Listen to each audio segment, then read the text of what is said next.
You know, there's something about idolizing the past, right? Everybody says, oh, music was better back in the day, right? Or what we used to be back in the day. Well, in this town, when it comes to the baseball team, we know what happened in the 90s. For most of us, we were there. Ryan was not.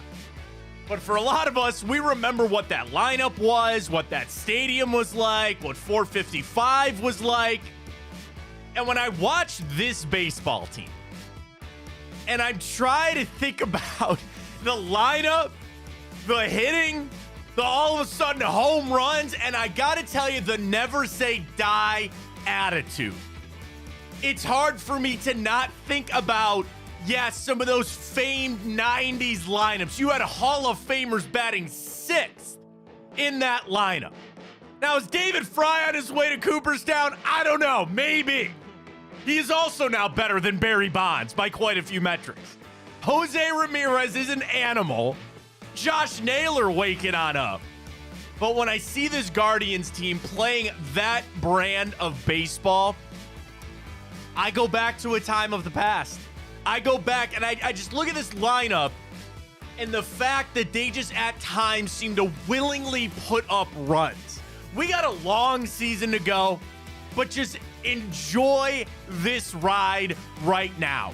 We wake up with the best record in the American League. We wake up with a lineup that was hitting some bombs yesterday. And damn, is this team a lot of fun to watch. Are they right now having the best hitter in Guardians history? We'll discuss that this morning. Plenty of guards, little Cavs, Bronny, Browns, bracket. Don't we have that? No, not this week. Grid, time up. We got it all for you right here on Big Play. Welcome to the show, everybody. I am Matt Fontana. He is Ryan Tyler. Yes! Yes, our typical boost. That's gotta be, dude, that's gotta be one of the biggest boosts that we have ever hit on this show. Yeah, plus 1,075. Jose going deep in the first inning. Yeah, it was early. First inning. It was first inning. That's right. First inning, Jose bomb. McKenzie, I would say dealing, but he's got to get these home run balls down. Hit the over the strikeouts. Guardians cover, and we hit our boost on Tipico. What a game. What a game. And it's just one. They're right back at it tonight. But staying up to watch that, I felt like I was going to have a heart attack. So, like, watching this game where, okay, gave up the home runs. They fight their way back into it. Sandlin struggled a little bit in the bullpen. But you had some just clutch hitting. And that's, I know 90s was before your time, right? And I was little, too. It's not like I watched every game. But, like, that was a lineup that just bludgeoned you. They were going to put up runs. They were going to hit doubles and home runs like it was their job. And just, you couldn't pitch to them. You could not pitch to that lineup because every single guy that came out in the on-deck circle, you're standing over there going, crap. Got to deal with Bell. Oh, wait, here comes Eddie Murray. Oh, yeah, you got Jim Thome. Here comes Manny. Like, you had nothing you could do with that lineup. And I watch how this Guardians team, and it's just one. And you want to know what? I'm going to start the show by saying this. Shut up. I'm drunk on it. I don't want to hear anything. I'm all in on David Fry being better than Barry Bonds, as is Jose Ramirez. Well established, all right? For those that didn't see Reflux tweet, he compared 2 years into their career, David Fry everybody's seen it by now. to Barry Bonds, and David Fry is clearly better than Barry Bonds. Jose already was. We knew that. But, like, the fact that this team, like, okay, here's honestly what I was thinking of. Everybody, I'm assuming, played some sort of sport growing up, right? Like, Ryan and I played baseball for a long time. I played football. You wrestled, whatever, soccer. And you know when you would run into those teams that you would just look at and go, it's going to be a hard one today. Yes. Today's going to be a really hard day. And I go to baseball, right? I'm sure there's a team. Is there not a team that comes to your mind like that you played growing up that you go, they were just a really good team? Walsh Jesuit. Yeah, well, that's there. For my semi-professional days, there was a team called the Blue Sox. And they just, dude, again, they killed us, right? We beat them one time. You're from Brunswick, so yeah. Was Walsh still good? I didn't play for Brunswick High School, so okay. I think they were. Strongsville was really good. Like, Brunswick-Strongsville was a really good matchup, for my high school baseball day. I didn't play for the high school team. So you all had that team that you knew, like, you could beat them, but they were just so good. You want to know the powerful thing about those teams? They believe in themselves. And sometimes it would come off as cocky or arrogant when they would show up and they just knew they were going to kick your ass, right? They showed up. You'd get out of the car, get off the bus, and you'd watch them warming up. And just the way they warmed up. It's the worst when you have to go play in their park. Yeah, and they're just like, yeah, come on in. We're going to get out of here in 5 innings, and we're just going to kick your ass and go home. Like, I feel that with this Guardians team where they play teams, and the way that they play, they believe in themselves. That they're, never out of any game. There's a scrappiness to this team that is maybe better than anything. And you know when you turn it over to Emmanuel Clase, that game is over. When you have the lineup and they're starting to hit the way they are, and they're doing this without Stephen Kwan, which is incredible. They have, I'm just going to say, a cockiness and arrogance to them that I love. That every game, every day, it's not about tomorrow, it's not about yesterday. It's that they show up every day and feel like they're going to beat the team that they're facing. Doesn't matter who's pitching, doesn't matter who's in their lineup. That is something that takes you into the summer, that takes you into August, into the playoffs, into a deep run, is when you show up and you believe every day that you can win. And sometimes that has to be manufactured, right? You have to go through stretches like this where this team starts to be like, all right, man, we're in this a little bit here. And it's not just one guy. It's multiple guys throughout the lineup playing the role, but even just like Josh Naylor, who we were critical of yesterday, right? And what does he do? He shows up. That second home run made me so happy. They were playing the game where he wouldn't step into the box until 12 seconds. The pitcher was getting pissed. Bud Black was bitching at the umpire. He stepped out twice, and the next pitch, he murdered to the second deck. That's my favorite thing. Jose's home run got us our boost, which was great. Fry's home run to go ahead was off. That second Naylor home run was just like, God, did I love that. An inside pitch, and he turned on that mother. He just, oh my God. Is David Fry becoming a player you can't take out of your lineup? So, like, what has been my take on David Fry? I don't want to lose the magic of him of coming in and pinch hit and these moments, but now you have no choice but to keep him in the lineup. The bat is hot. The other thing that you love about David Fry, find me a position he can't play. Pitcher? Throw him out there if need be. I don't know what to tell, but like, seriously, I mean, no, you're right. You're left field, first base, third base, and he can catch. Maybe some at bats at cost of Bo Naylor. I don't know. You know what I mean? Like, that's the nice thing about a guy like him is you've got pieces to move around, right? You can do Manzardo at DH. You can get Naylor. Like, you can move David Fry. He can't come out of the lineup. You're 100%. And that's, I'm a little facetious when I say I don't want to ruin the magic of David Fry by playing him too much. You have to keep his bat in the lineup. You have no choice but to keep his bat in the lineup right now. And especially when there's a flow. And then again, that momentum that I'm talking about with this team. We got to start, obviously, with Jose, too. And I meant to do it this morning. Damn, I had to do time hop this morning because I didn't have it all set to go. So I wanted to look this up of the history of the Cleveland Indians Guardians. Okay, we all know, whatever, fine. And because it seems like, last night they had the graphic, and Jose ties himself and Albert Bell for the second most RBIs through, 50 games or something like that? And then Manny's just got some gaudy ass like 68 number in RBIs in the first stretch of these games or whatever. So when I look at the Guardians and what Jose is starting to do and what the numbers and the people that he's starting to pass on some of these lists, the question is, here's how I want to frame it this morning, because I texted this to you last night, Ryan. There are people having the discussion now that Jose Ramirez might eventually become the greatest hitter in Indians history. And that's a list that includes Hall of Famers, that some guys that should be in the Hall. Manny Ramirez is borderline Hall of Famer. Albert Bell is an MVP. He got robbed by Mo Vaughn. He went 50-50, 50 home runs and 50 doubles, and he didn't win the MVP because the baseball writers didn't like Albert Bell. Baseball writers can suck. They just can. But whatever. So you're talking about Jim Thome, all-time home run leader for the Guardians. I'm going to just say Guardians. Just give it to me. Whatever. They're the Indians. Whatever. Yeah. He's a Hall of Famer. Manny's got Hall of Fame numbers, and a guy that was an MVP. Like, he should have won that MVP. All right? And then there's Jose. So there's two ways. It's up to you how you want to post this, Ryan.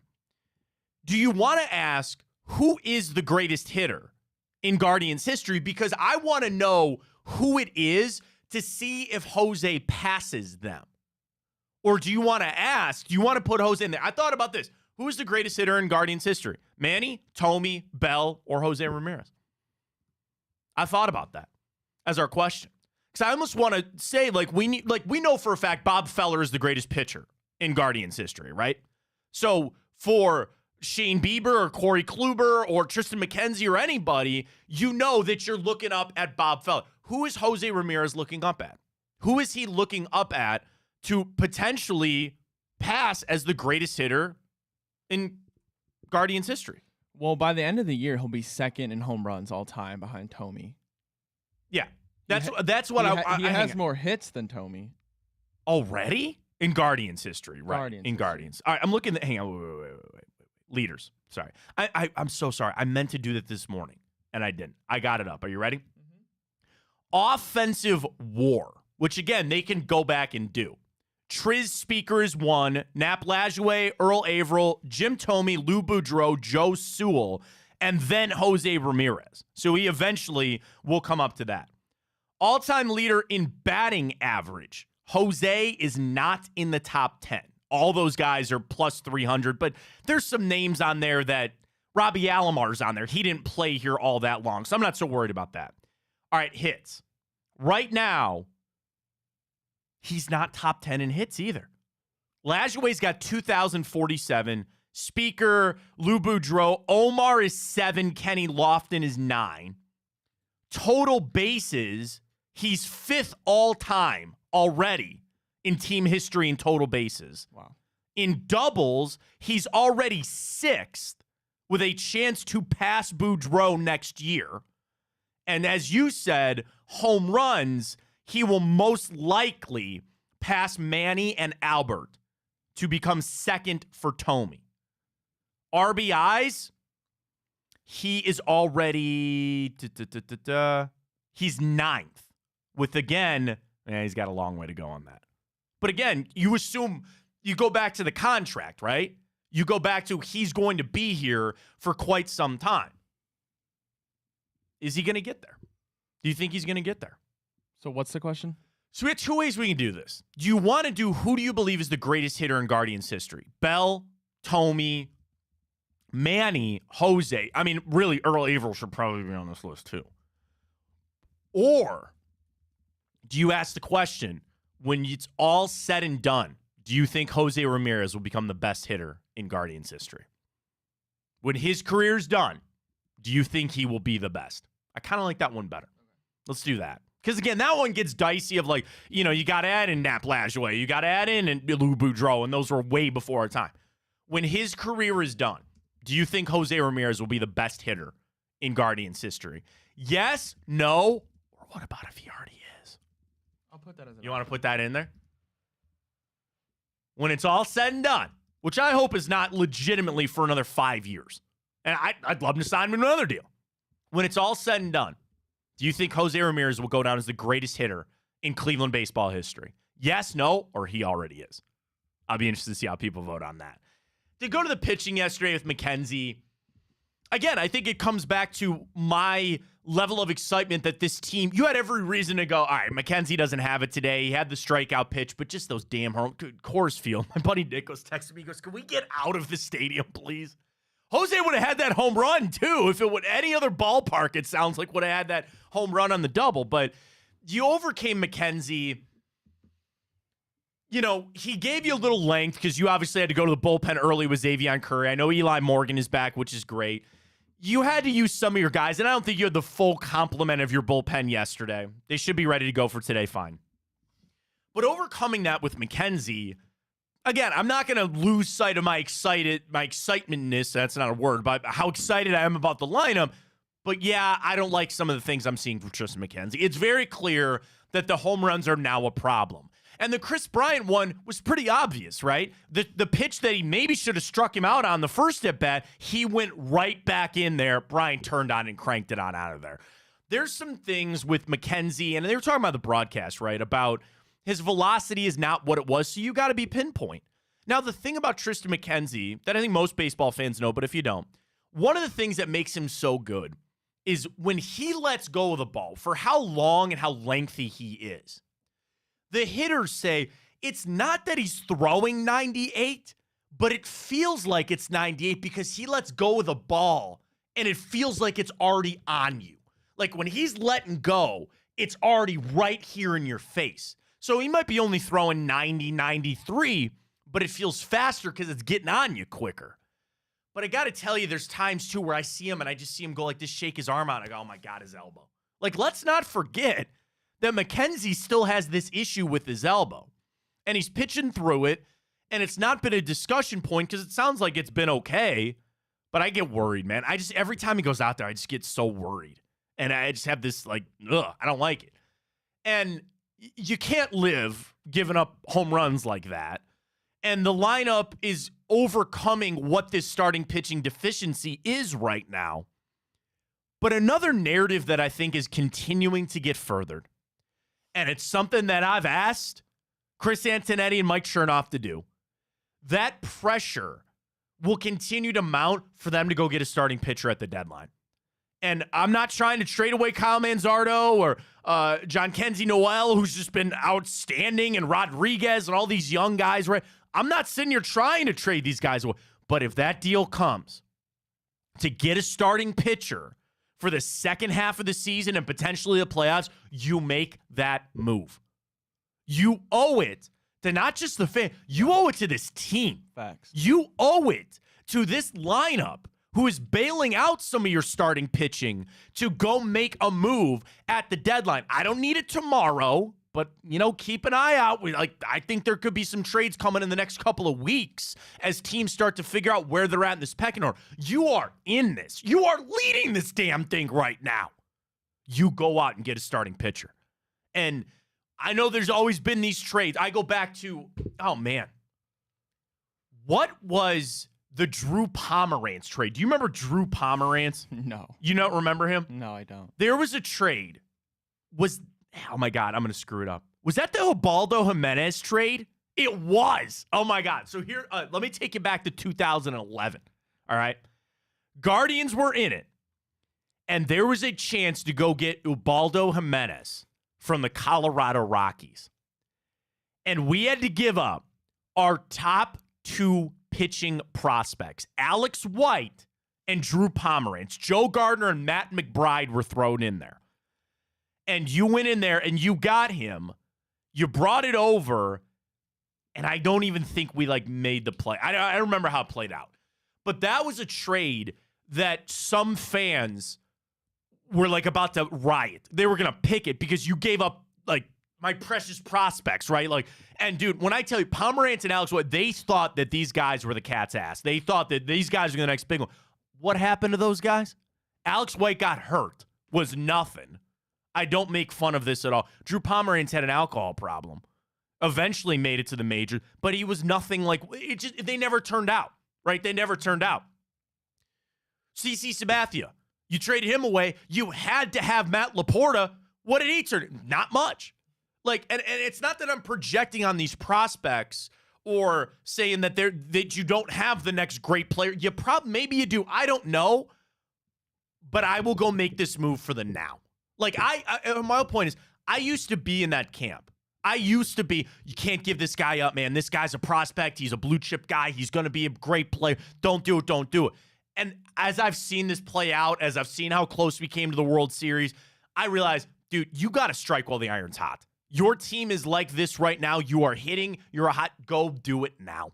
I'll give up the prospects, man. And I'll live with the repercussions of it. If that guy goes on to be some great player and an all-star, does anybody regret that Andrew Miller trade? I don't think so. I don't think so. And you know what came of Justice Sheffield, and you know what came of Clint Frey. Doesn't matter to me, man. It does not matter to me anymore. You make those trades. So I think as this goes on, and it's also pretty apparent that you need another starter. Oh, yeah. You know, with Cookie down now, I like Xavier Curry a lot. McKenzie getting a little dicey, like the pressure on Logan Allen tonight. You get Gavin Williams back. Okay, fine. You said this to me a little while ago, Ryan. It's become more. Who's starting a playoff game for you? That's what I'm saying. You got a playoff game tomorrow. You have Gavin Williams who's coming back, who you hope, you pray at this point. Just give me what he did last year. That's what I'm saying. Yeah. And so you can't really count on him to come in here and just be a 1A ace. I don't think that's realistic. Can you pitch Emmanuel Clase in the first and ninth inning? Is that a thing? That'd be funny, actually. Imagine if you had a starter the level of Emmanuel Clase. We'd be having a different conversation. But that's the problem. You start at the bottom of the barrel. You have guys like Cookie, who is obviously in the twilight of his career. You have Xavier Curry, who you can't necessarily rely on. You have Ben Lively, who's been a great spot in this rotation, all things considered. Then you turn it over to your other guys. Logan Allen. I don't really think he has the stuff to be an ace here, and especially when you get deep in the playoffs. Tristan McKenzie, I think projected for this year, if it stays on pace, 100 walks, Matt. That's not going to fly, especially when you get to the postseason. And he's just been giving up home runs at not a great rate. I think he's projected at like 74 home runs to give up this year. You need an ace. And to go back to your point, for what the Guardians have done to this point, not only have the best record in the AL Central, have the best record in the American League as we're nearing this trade deadline, it would be a disgusting injustice for them not to go and make this move in a glaring hole that they have. What does that say to your players? What do you want them to play for if you're not willing to put in your piece of the pie to make a deep playoff run? And it's not even like so much about the pay, like, you know, again, the money, the payment, the that kind of stuff, the future. Are you signing? I'll take a guy for a couple of months. We get so wrapped up and we got to have long-term sustainability here. I'll take it for right now. And that's what I'll I'm saying. take something for right now. It's different, I think, in the MLB in comparison to some other sports. You don't have these dynasties anymore. You're never going to get back to those days of the Yankees. Look at these rosters. Go look at the Texas Rangers just won. The Braves won when Ronald Acuna went down with an injury. It's such a anybody in any year, if everything's clicking and you make the right moves, you can really get a ring. And especially Jose's not getting any younger. You're going to have extensions after this season. You got to go while it's hot. I agree. And that's the thing. You talk about the money spent by some of these squads, and where are they at? By the way, I misspoke earlier. I didn't mean to do that. It was Alex White, actually, that battled some out, not Drew Pomeranz. But my whole point was those guys didn't really turn into much. You have to go do this. I think you do. And the other thing, we know where this fan base is at with the Dolans.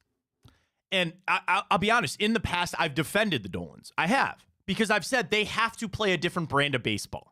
They've had to do it differently. What have I said on the show 1,000 times? I'll say it again. If there was a salary cap in baseball, Guardians would have won a couple of World Series over the past 15 years because they are that smart and they are that good at trades and development. But unfortunately, a lot of it is just it doesn't matter because they just get outspent, right? To your point, there is parity, which is good, and sometimes you can force your way in there. The thing about the fan base, though, the goodwill that you would get. Like, I'm thinking about it this way. My wife and I are taking our kids to the game on Saturday, and my son is all excited. He's got his ball glove ready to go. I can't wait. But come summer, this team is still hot. You go make that move. What is that saying then to the fan base? That's getting people to say, we're going to go back to a game in August. We're getting ready for playoff tickets. It's not just a buy-in from the team and the lineup. It's a buy-in from your fan base. And I think that's going to start mounting. And eventually, you maybe even have to get it to the point where there is no third direction, like not even a second direction. You have to then force it upon this team to go do something. And they have made their names on fleecing teams for players in the past. I don't need that. I need a Jay Bruce. I know Josh Donaldson didn't work, but like, and that's they've not been opposed to that under the Dolan ownership. They have gone out and gotten rental guys for the second half of the season. Do it and make it a starting pitcher. And I haven't gone through the bottom barrel teams to see who their best starter is and if they're available. I'm not done that. I'll defer to some of the actors. I probably actually should reach out to some people and try to see. Like, all right, you're not getting a division guy. The Blue Jays. All right, let's start with them. Right? You're not getting Bo Bichette. You're not getting Vladdy Jr.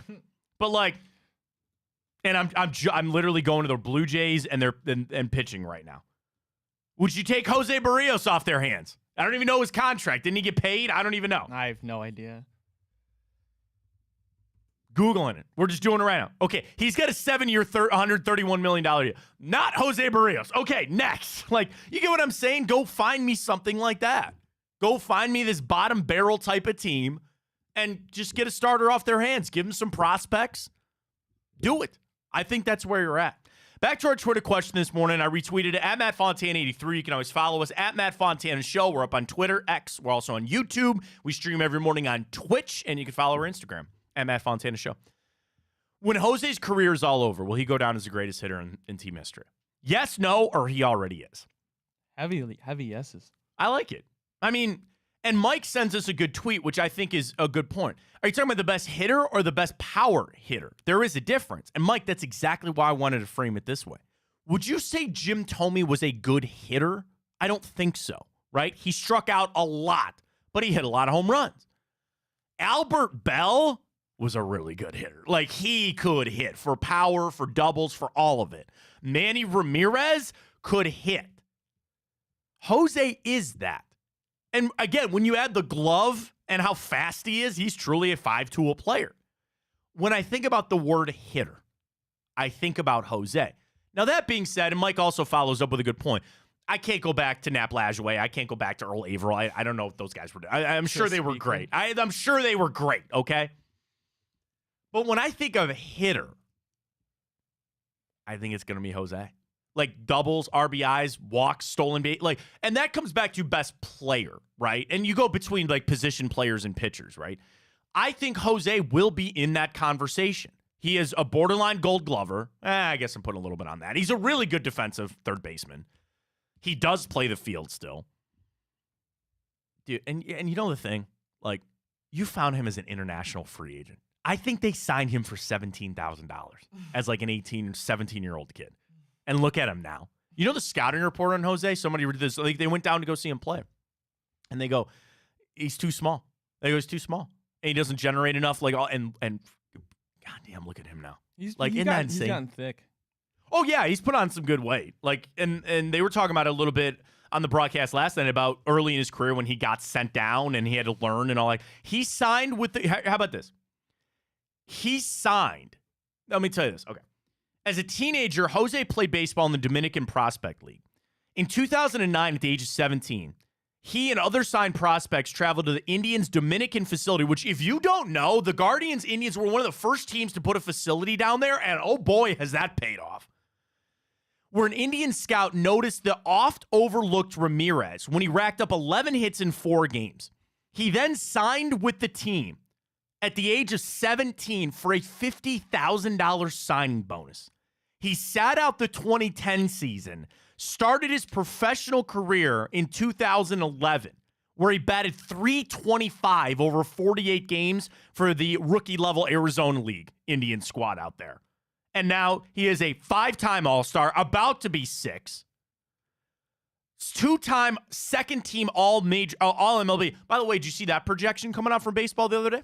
Yeah. At this point, they projected the first and second team all Major League Baseball. Ramirez, very clearly first team third baseman. Class A first team closer. They had Stephen Kwan on the second team, which I think even fighting through the injury tells you a little bit. He's got 4 Silver Sluggers, and he went to a 30-30 club back in 2018. Man, what a guy. What a guy. Plus the contract. I think the contract is part of this too. Like the fact that he took the deal. I sent the tweet. It was funny. I get ready for timeout. Right? I sent a tweet 2 years ago after a game that he hit some home run. And I go, I don't think there will ever be a time that his production doesn't equal that contract. Still good. Still good, man. Here we are. I hate to be prisoner of the moment, man. I think he's going to go down as the best. I think he's going to go down as the best hitter we've ever seen for this team. Certainly me as hitter, sure, yeah. I didn't have the luxury of watching the 90s. That, and again, I was young, but like, let me just go back to, like, everybody goes back to the 1995 Indians, right? So let me just pull this up. They lost, obviously, in the World Series to the Braves. Damn Braves. Here was their lineup All right, I'll just do position because obviously it would change. Carlos Baerga batted .314 that year. Omar batted .266. Jim Thome batted .314 with 25 home runs. Albert Bell, that was 50-50 year. 50 home runs, 52 doubles. Ryan, he batted .317. He didn't win MVP? Dude, one of the worst jobs that you have ever seen in your life. Who won it? Mo Vaughn. I don't even know who that is. Twins. Let me do this. 1995 MLB MVP voting. All right? Here's where it went. Mo Vaughn got 308 votes. Albert got 300. He beat him by one first place vote. Albert batted, let me just do this. Albert, 317, 126 RBIs, 50 home runs, 52 doubles, scored 121 runs, walked 73 times. He had a slugging percentage of .590. Mo Vaughn batted 317 points less. He hit 11 less home runs at 39. They both had 126 RBIs, and Albert scored 23 more runs than Mo Vaughn did. You want to just look at WAR? You know, that's the easiest metric. Mm-hmm. Albert's WAR that year was 7. Mo Vaughn's was 4. And they gave him the MVP. What were the respective records? Was that why? No. Guardians or Indians were like one of the best teams in baseball. So what was their reasoning? They didn't like Albert. Oh. They hated Albert. So it's like when Deshaun throws for 5,000. They're not. Well, yeah. I mean, yeah. But like the problem, Albert, who I got to know, him and Riz are good buddies, right? So I got to talk to Albert all the time. Bro, one of my funniest memories was I was filling in. I think I was even filling in on the afternoon show. And I'm sitting there, we're doing the show, and my screener goes, there's somebody on the phone. I was like, yeah? And they go, it's Albert from Scottsdale. I go, oh my God, Albert Bell just called in. We sat there and talked ball for like 15 minutes. I was like, he just listened all the time. But the thing is, he was very brash. He was rough around the edges, very much so. And they didn't like him. So he didn't win it because of that. Again, completely robbed because they didn't like him. And we haven't had an MVP since you when? You haven't had an MVP since not Lou Boudreau. You haven't had an MVP since like the 60s, I think. Wait, Indians MVPs. Who's the last player to put up 50 home runs? Your last MVP was Al Rosen in 1953. 1953 was your last MVP. Last MVP. Your standings, by the way, because again, the Twins were in our division. Oh my God, it's even worse than I thought. So the Indians had the best record in baseball. They were the only team to win 100 games. And by the way, that was still when they played 144. The Indians went 144. 144. Ryan, do you know the Twins record that year? 56-88. 56-88. Mo Vaughn was on one of the worst teams. They tied for the worst record in baseball, and they gave the MVP to that guy. Wow. All right? And that's crazy because I don't think that would ever slide in today's day and age of social media. Well, I mean, but again, it's like that's the baseball thing, man. If you don't bow at the altar there to some of these baseball writers, why do you think Cooperstown is so fucked up? Why do you think? I apologize for the. I don't like. I love why it. do you think it's so bad? It's because and I don't like ripping. Like the only one that I really know is Paul Hoynes, and Paul Hoynes is the man. I love Hoynes. He's great. There's a lot of great baseball writers over there. Chris and Zach Meisel, Chris Ossenheimer. Like, there's a lot of really good people over there. But there's this air of arrogance when it comes to baseball writers. And it's a grind, man. I know that. They're on the road. They're with the team. They're trapped. But it's just a lot of old hats back in the day. You disrespected them, and they didn't vote for the MVP. That's the job that Albert Bell had. I'm looking this up. 50 home runs in a season for the Indians. A complete list of every 50 home run season. Wait, are you sure Mo Vaughn was on the Twins? Was he not? I think he was on the Red Sox. Oh, maybe he was. What was the Red Sox record? Oh, shoot. I messed that all up. Sorry. I mean, that's still the stats are still got to be the same, right? The stats were the same, yeah, but if it's on a different team, then that makes a little more sense. What was Boston's record? I got to find it. That would have been crazy. Boston was the second best team in the AL. They had 86. All right, I'm sorry. He wasn't on the Twins, but still. So he was on a good, take that out of it. He was on a good team. So they gave it there. All right, what was I looking up? Oh, 50 home run. The 50 home run club. All right, last year, crazy, we only had one, Matt Olson. Okay, here you go. Tomey did it in 2002. He had 52 back in 2002. Okay. So that was your last 50 home run team. The other thing I saw this from Zach Meisel. Jose is now on pace to pass Manny Ramirez for the not pass, but he's like on pace for Ramirez RBI record. He's like 160 something. Let me see Zach's tweet here. I mean, he's already at 58 or right. 56 or 58. Right. Let me get this tweet here from Zach. Manny Ramirez holds the Cleveland single-season RBI record with 165. Jose is on pace for 164.9. So he's there. He's there. People in the chat are telling you to watch your mouth. About what? Oh, I'm sorry. Yeah, I don't usually like doing that here on the show. We can. The kids are listening. Charles said he had to cover his daughter's ears. I'm really sorry. I swear to God, I'm really sorry about that. He also said he's trying to buy you a garage beer Saturday if he sees you at the game. Hell yeah, I'll be there. Yeah, you see me, come on up. We'll be there. We're down third baseline. We'll be there. It'll be a lot of fun. Hell yeah, garage beer. Yeah, buddy. You see they got the new tops on the garage beer? Yeah. The gold. Yeah, baby. I love it. This Guardians team is fun, man. It's so great. And again, I apologize to crap on Mo Vaughn. They flipped. You know, David Ortiz started still absolutely nuts. David Ortiz started with the Twins, then went to the Red Sox. Mo Vaughn went back over there. I told you I was going back to kind of teach myself Browns history when I saw your tweet yesterday. Tell everybody what you saw. Now I need to do it for the guards. I'm saying, go back to the 90s, the guards. So Ryan and I appreciate you doing this. Yeah. And there's a lot that I had to do early in my career. You know, the one thing that's the tough part, man, because when you need somebody that lived it to tell you about it. You know. So one of the things early in my career, so Ryan's doing a little Browns history, and he came upon LaCharles Bentley. I'll tell you a little bit about that. I'll tell you about LB, man. So the one thing for me was early in my career, Riz and Grossi, they did a 45-minute, completely unscripted. It just came up out of nowhere. They did the history of the Browns leaving town. Yeah, and my dad had always told me the stories too. But Riz and Grossi, like, laid it out about Modell, the money he didn't have. Riz told me a story that when they opened Jacobs Field, because think about it, and I'll do a quick synopsis of it here. The Browns were the best team in town, right? The Cavs were coming down off their 80s run. They were not very good.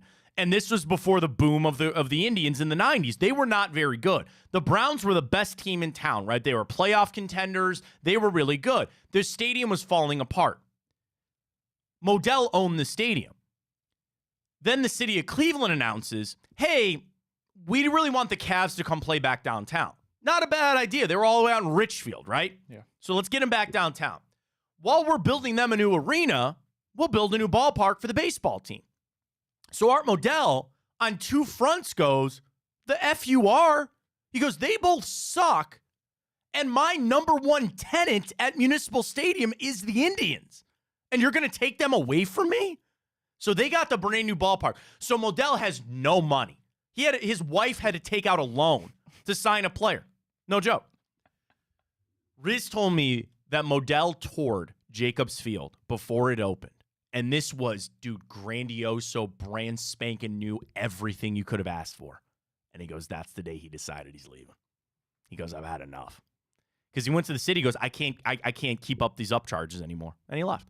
So, I mean, that's a small, like, little, like, synopsis on all that. This is like me speaking like the witch speak. Yeah. So was there an unfair amount of blame on Art for leaving? When you look back on it, I'm like scared to say that. No. I understand what you're saying. People will hate Modell because there was a tax that they passed so they tried to rush to get the sin tax done for the Browns. They had it done for the Cavs and the Indians, and it passed right as soon as he left. So would that have been enough to save it? I don't think so.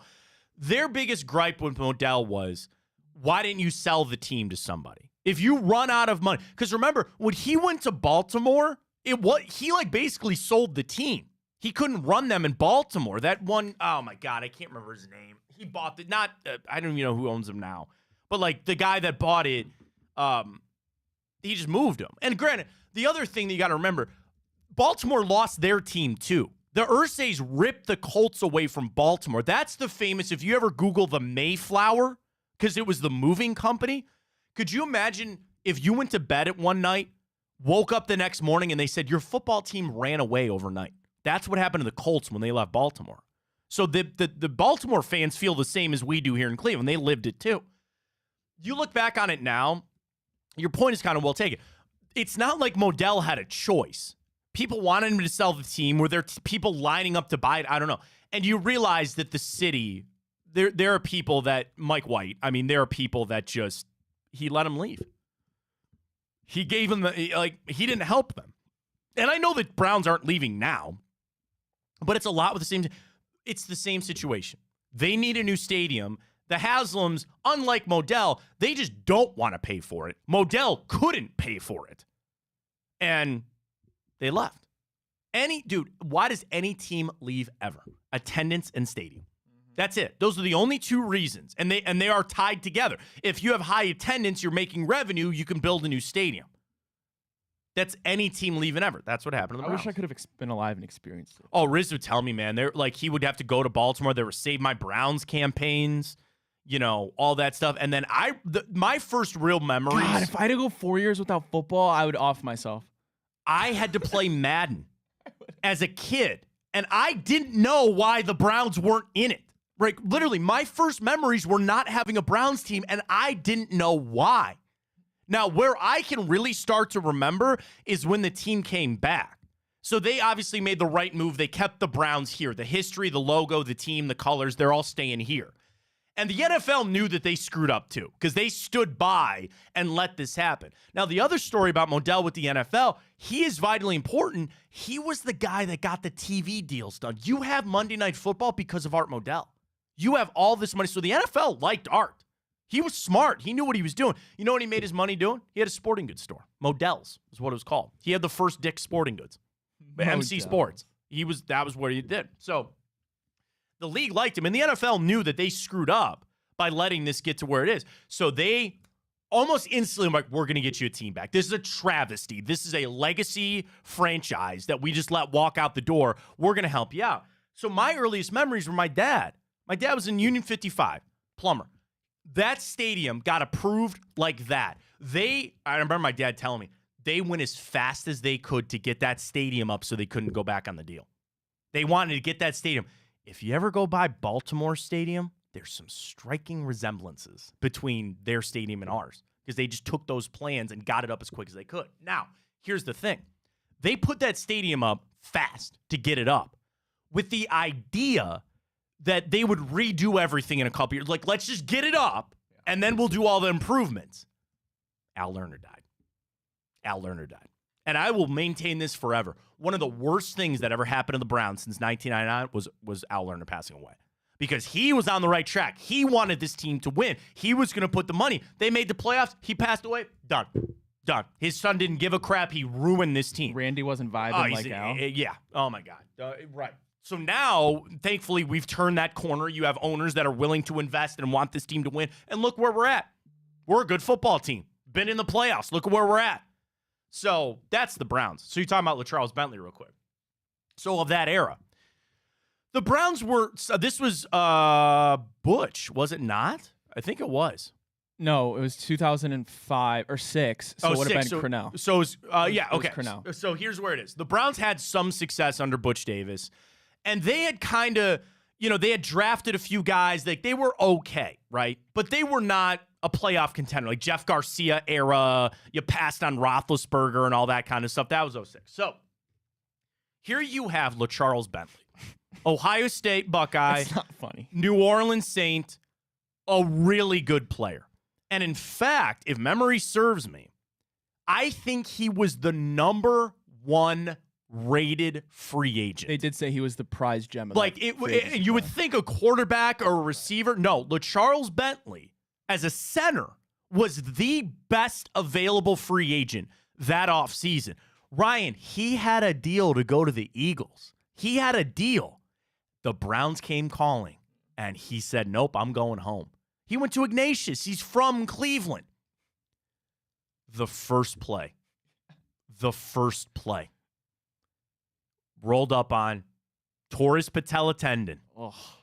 And I'll tell you about another era of the staph infections. Well, so that's funny you say that because I was Jaravicious, Kellen Joe Winslow, Jaravicious. all those guys. I actually right after I watched the thing that was talking about LaCharles Bentley, I had Cribbs come in, and he was with LaCharles when that happened. So I was talking about him with him, and then we actually got into a discussion about the staph infections with Joe Jaravicious, and then suing the Browns. They almost amputated LaCharles' leg. That's how bad it was, because. And I remember they were like, they basically had to fumigate because they said that obviously the staff was living somewhere in the training room or so. And these guys are getting surgery open. I don't know. But it was him, Kellen Winslow, all these guys were getting it. And LaCharles, the knee injury was bad enough, but then the infections kept delaying the rehab and he couldn't get back on the field. He never played again. So then and Jaravicious when he got hurt. Well, and Jaravicious sued the Browns. I mean, I think LaCharles did too, rightly so, and they got their money out of it. But LaCharles signed some massive deal too, and they kept reducing it because he couldn't play. Yeah. And then again, Kellen Winslow was an idiot because he was on the motorcycle and then busted his leg. Well, first he broke his leg, then covering a fucking kickoff. Broke his leg doing that. He started whipping his motorcycle. Then he wrecked his motorcycle out in Crocker, trying to do wheelies in a parking lot. Idiot. Have you seen the video of that? Oh yeah. Of course I have. Yeah. So then. So the other thing about LaCharles, so then he started working with us over at K&R. Oh, did he? Yeah, he and Gerard did a show, X's and O's with a Pro. And you think about a center in the NFL, like this just big, like massive person. When LaCharles stopped playing, he got really into like the fitness stuff. Nice. When I tell you that in person, and LaCharles was a great guy, a really nice guy. He is the scariest human being I've ever seen in my life. He was 260 pounds with ripped abs. He had some of the biggest arms that I've ever seen on a human being after he got done playing. Oh my God. Seriously. And again, like, just basically kept all the muscle that he had and lost all the fat when he got done playing. And then, you see that transformation for Joe Thomas. Joe looks like a triathlete. He's ripped. LaCharles. Dude, oh, man. So then he started the LaCharles Bentley Academy in Avon. He had it was right over there off of Nagel, right off of Nagel. I remember the sign. And he opened up in this industrial parkway. And he started marketing himself as like, you want to get better at offensive line, come see me. And then all of a sudden, all these all-pro NFL guys were like, dude, LaCharles, he's now out in Phoenix, man. If you're a lineman worth of salt, you go see LaCharles. Nice. And I think, did he not? I think he got in with the NFL, too. Like, he's some senior advisor to them on something. Okay, LaCharles. Yeah, oh, yeah, man. Yeah, oh, yeah. Good for him. Yeah, and like I said, it's like the LB Academy is what they called it, I think. And he moved out to Phoenix mostly because that was easier for getting a lot of the players out there. Dude, Lane Johnson talks about him. There's so many linemen that would go see LaCharles. Because, again, you think quarterback camps or receivers. There was nothing for linemen. There was nothing for specific things when it comes to linemen. And LaCharles got that. So you talk about a great success story of a guy that was an all-pro, great player, and then, finding some great stuff after the year. Every time you bring LaCharles, man, I just remember, dude, he would come into the studio and he'd just get done working out. I'm just like, oh my God. Like, he could smush me with his fingers if he really wanted to. He's a good dude, though. He's a really. It also made me realize, and as young as I am relative to the Browns' history, I'm already a big, huge fan, and I admire Kevin Stefanski and the fact that we have a foundational piece. I like to think and hope and appreciate what he's done already. That there's older people that are so, I don't want to say anti-Stefanski, but they have a lot less patience.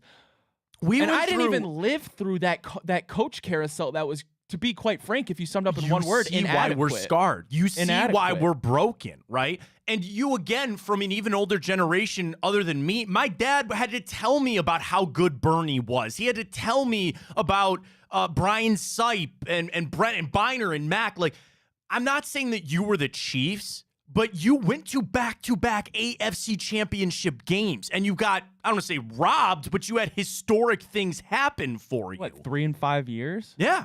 And again, the fumble, the draw, all that stuff, right? So you were that team. So then again, imagine that.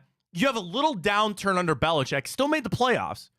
You get your team taken away. And then this shell and this semblance of what your great team used to be comes back. And again, I can't say it enough. If Al Lerner was still here or would have seen it further than he did, you'd be in a lot different spot. You had Randy, who not only didn't know what he was doing, he didn't give a hell. He did not care about that team. So much so, one of the stories, man, I'll never forget it. So you didn't live through Mike Holmgren. And there's some things about Mike Holmgren that I got told that I can never say on the air. He was certainly in the dock. He went to the owners' meetings for Randy Lerner. Could you imagine that? That Randy basically said, I don't even have time to go to the NFL owners' meetings. I'm going to send Mike Holmgren in my stead. The other thing about Holmgren is he had some sort of foot surgery, so there was a whole training camp that he was just on a golf cart doing laps, and he got an orange cast on it to make it look like he was all... We used to make jokes all day about the bet of money that Holmgren got. You know what he did to hire a head coach? He hired his old buddy's nephew. Pat Shurmur's uncle Fritz was Mike Holmgren's defensive coordinator in Green Bay. He goes, just hire my buddy over here. Who was the dude that was doing some suspicious stuff and got fired in like 9 months? What's his name? I forget. George Kokinis. George Kokinis. That's it. I want to know the story about you guy. I'm sworn to secrecy, Ryan. I mean, I can only imagine. Like, I'm sure if you Google it hard enough, maybe you could find it. Riz told me the Kokinis story. That's one of his oldest bits. Is it along the lines? I cannot say anything. You're going to get me in trouble. You're going to get me. If I say something, they're going to clip it. They're going to send it to Riz, and I'm going to have to get a phone call from him and tell. Like, he swore me to secrecy that I would never tell anybody the Kokinis story. I'll figure it out. But again, same thing. You had a general manager that just one day they said, pack your stuff and get the hell out of here. Ray Farmer. And again, even like, so you tried to get it on track with Romeo, right? And really, I think of all the GMs that we had outside of Andrew Barry, and John Dorsey too, like Phil Savage knew what the hell he was doing, right? He brought in some really good players here, and you had the magic season of 10. You went 10-6 and missed the playoffs in 07. You found Derek Anderson, right? But then you got into Brady Quinn, and then you got into some of these. You had no other draft picks. Braylon Edwards punching LeBron's friend. Well, there's that. There was, 100%. Braylon forcing his way out of town. You know about the Braylon Edwards thing? He cut his foot running around barefoot on the field. He had to get stitches. He missed part of training camp because he was out there screwing around without shoes on. He stepped on some, cut his foot, had to get stitches. So yeah, I mean that era, and then you got into the 2010s where the Browns, they never got traction, frankly, because it was then out and known that they were just completely dysfunctional. So that was two things. Number one, you got no coaches. When they hired Mike Pettin, I kid you not, Ryan, he was the 7th guy in that list. Everybody had Doug Marrone and Chip Kelly and everybody that they said, no, we're good. We're good. Who was the first coach Haslam hired? Was that Pettin? Rob Chudzinski. Because then they fired him after a season, and there was a stink on the Haslams that they had this little. And then they moved to Pettin. Then they went to Pettin. Because it went Mangini, Shermer, then Shud, then Pettin, Hugh, Greg for a minute, Freddie, into Stefanski. Oh my goodness! So then the other problem with that was no free agents wanted to come here. So you had this just long streak of guys at the end of their career stealing a check, and I can name so many. Dude, Randy Starks. Randy Starks played with the Dolphins for a long time. He came up here. I don't even say he got a fat contract, but he came up to the Browns, and he told us in an interview at training camp that he doesn't practice hard because he doesn't need to. And we were like, what did you just say? On the air. Like, for all the fans to hear you say that you don't need to practice because it's not that important, those were the kind of guys they signed. What an imbecile to say that. Frosty Rucker and Paul. I don't mean to rip these guys, but like Dwayne Bowe, again, like all these guys. Kenny Britt stealing money. Yeah. You're not there anymore. Thank God. And that, like, it tells you, it's twofold, right? It's that we're not there as an organization anymore. And that took a lot of people. It took people to make that change. Probably most nobody like John Dorsey and Baker and Denzel and Miles and Njoku and Bitonio. It took those guys. And now you are in a place where you can look fondly back on it and say, we're through the hell and we're a team that people want to come to. But I will say this. Credit needs to go to the Haslams, too. Facts. They learned. They got a team. They were minority owners with the Steelers, which I get. They had to learn on the job. You want to know one of the other mistakes they made? When they cooked a team over, the NFL goes, here's Joe Banner. Here's Joe Banner. Joe ran the Eagles forever. We're going to pair you up with somebody that's been in the NFL game for a long time. You would think a smart move. Dude, Joe Banner, again, just hiring his cronies, hiring his buddies, get a paycheck, come on in. Didn't matter. So the Haslams deserve credit for learning and paying for their mistakes. How many years did we have 3 coaches that we were on the payroll paying? A lot, okay? They had to pay for that. And they're through the other side. We're all through the other side, thankfully, for it. And you know what? To bring it back to talking about the Guardians, too, like, they're kind of the opposite because they've always been competitive. And they had that run in the 2010s. You got to the World Series, but they've always been viewed as a good organization. The problem is they just can't spend. They've always been a top-flight organization. They just couldn't spend. Yeah, man, those are just the history like lessons that again, I was 34 years old, what I kind of remember, and all that. Mike tweets, too, don't forget right after the draft, right after they left, you know who the Ravens took, Jonathan Ogden and Ray Lewis. Yeah. That was the next draft, right? And Mike's right, too. So another kind of history lesson to discuss real quick, too. So when the team came back in 1999, they had the expansion draft. Well, there were 2 teams that came into the league in 1995, the Jags and the Carolina Panthers. Both those teams were in AFC and NFC championships and I think a Super Bowl within a couple of years. That's crazy. The NFL goes, yeah, we're going to change the expansion draft. Damn. Because they don't like these new teams just showing up. So when the expansion draft came around in 1999, the Browns got screwed. Basically to a point that you could protect almost everybody except 5 players. Could you imagine just the bottom 5 on every single team? Yeah. You had nothing. And they gave us picks, and you took Couch, and you took Courtney Brown, and all that kind of stuff. I get it. They're both trash. Injuries. I think injuries probably more for Couch than anything. Like, he was a top prospect. This was a couple of years ago. The fans, I saw in the doc, the fans were booing at him, and he got pissed. Because they wanted Kelly Holcomb. Kelly Holcomb was the journey guy that came in and just somehow lit it up. Took it. I mean, again, when Couch broke his leg, and then you had the quarterback controversy after that. That's where the booing started. But I go back to Mel Kiper did a write-up on this. It comes up in Time Hop every year. We did it like a month or 2 ago. And he did the best quarterback prospects that he had ever seen. Trevor Lawrence was on the list, and then go back. Dan Marino was on the list. Oh, and he put Tim Couch as like an honorable mention. And he goes, he had it all, man. He was tall, he was strong, he was a pocket passer, and it just never worked out, and he broke his leg and just never the same after that. So, I mean, there's a lot that went into all that history there, but yeah, good times. I'm interested to see where you're going to go next. I think do you stay on the Browns path here? Like, are there other what documentary are you watching? I watched one. It was like an hour and a half, hour 45. That was from Paul Brown to basically 95. Okay, and then I watched one that picked up that was from 99 to like 2012. And I basically 2012 beyond. You're good on that, I lived right? Through. So you're good on maybe that. Next is the Guardians. 95 Guardians. Guardians, yeah. I mean, the thing that I remember the most is just that you could not get tickets, like literally. And it was twofold. It was you had a really good team, but the city was also trying to screw it to Art Modell. Just say, oh, we'll support this team. You could not find tickets. I'm not kidding. Like, you know how easy it is to go on a StubHub right now? You go to SeatGeek, like, oh, I'll find a ticket here. You could not get tickets. You could not. Parking was insane. Everybody wanted to go down to that ballpark. And you had lineups, like I was talking about that earlier, right? You had Eddie Murray. So, again, I stopped doing this, right? For the 95 Indians, of their usual starting 9, you had 6 of those guys end the season over 300. Eddie Murray batted .323, .317 for Bell, Baerga .314, Tomey .314, Kenny Lofton hit .310, Manny hit .308. You had 2 guys eclipse 100 RBIs.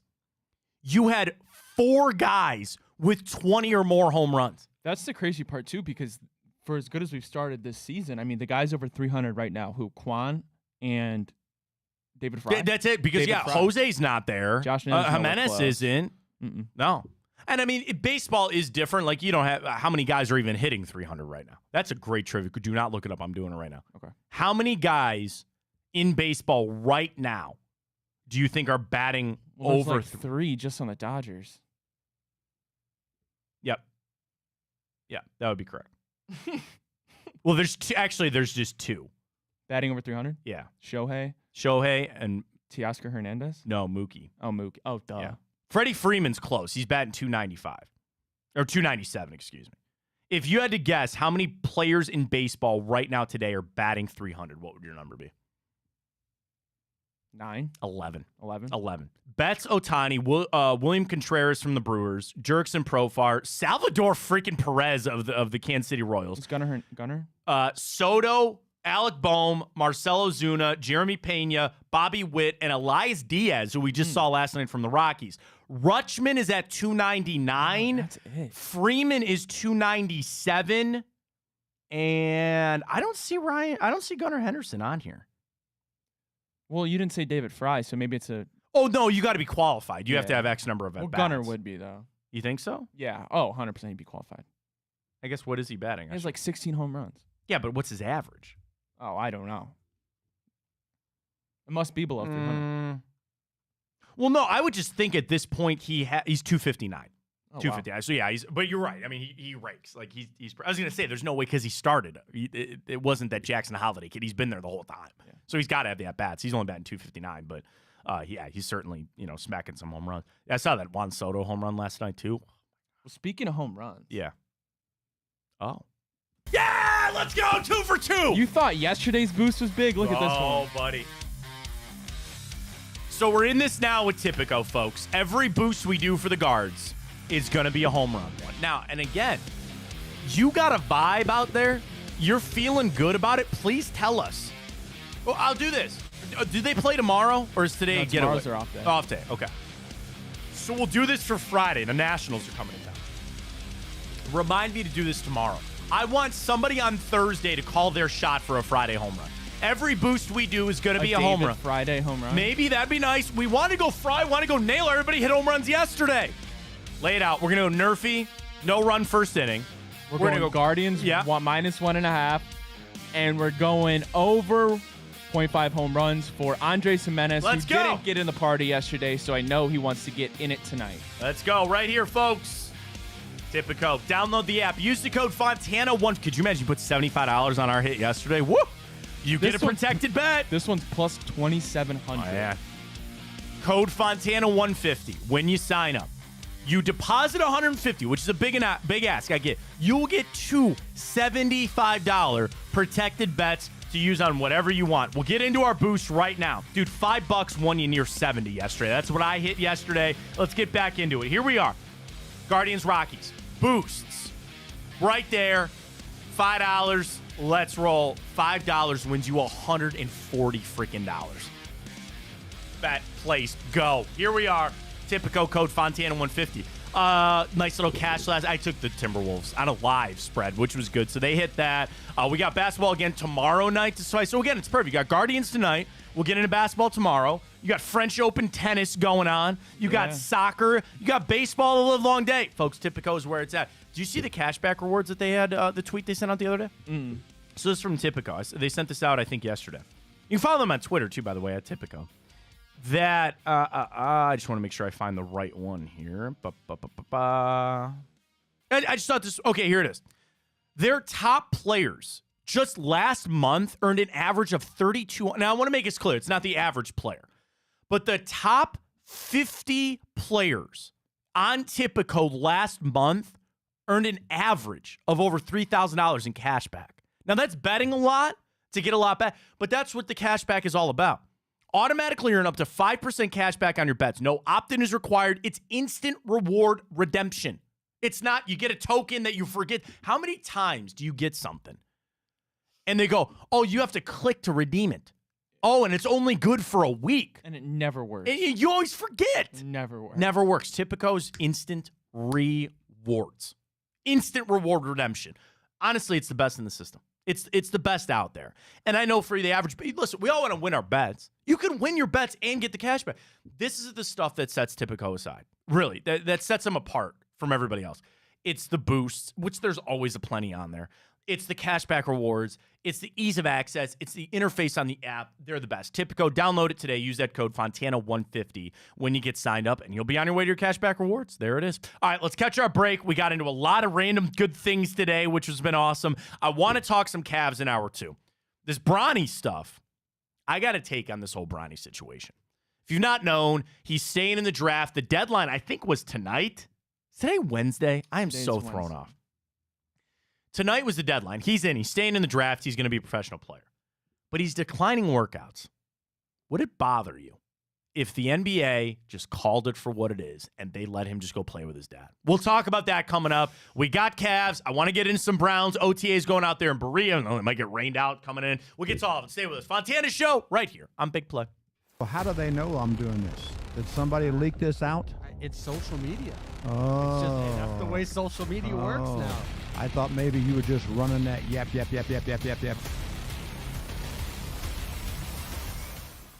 Welcome to Big Play, a sports media team that started back in 2014, and now we're not in a garage. Look at us, incorporating some of Cleveland's favorite sports personalities, bringing you fun and compelling content from downtown Cleveland. Coming to you live from the shores of Lake Erie and Burke Lakefront Airport, join Team Big Play for all the best sports talk in Ohio. Check us out on social media at Big Play, bringing you fun and compelling content from downtown Cleveland. Anthony Schlegel, just how physical he was. And you saw the girth and the power and everything he was bringing to the table, especially when he was a nice beefy 255 playing middle linebacker. We were called soft last year. You don't want to be soft, especially when you come to the playoffs. So that's going to be a process throughout this season of establishing us as a harder team here in the How does an Ohioan build the perfect parlay? Who's got something? Big guys looking for long odds. The kids in Columbus are covering better than anyone, and at even odds. If it's even, I'm leaving. Listen, our championship DVD starts today, all right? Dude, I just got an invite to a Cincy playoff watch party. Shut up. Cincy, State, Cleveland, the perfect parlay. I'm a genius. For the best odds on Ohio sports, bet with your cojones. It is Spanish, dummy. Bet with Typical Sportsbook. I don't buy into this nonsense, this conspiracy nonsense that he's got his money and he's dogging it. That's ridiculous.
Sorry, we're talking dumbbell. Anybody got, welcome back. $1.50 a pound. Yeah, wait, what's going on here? Welcome back.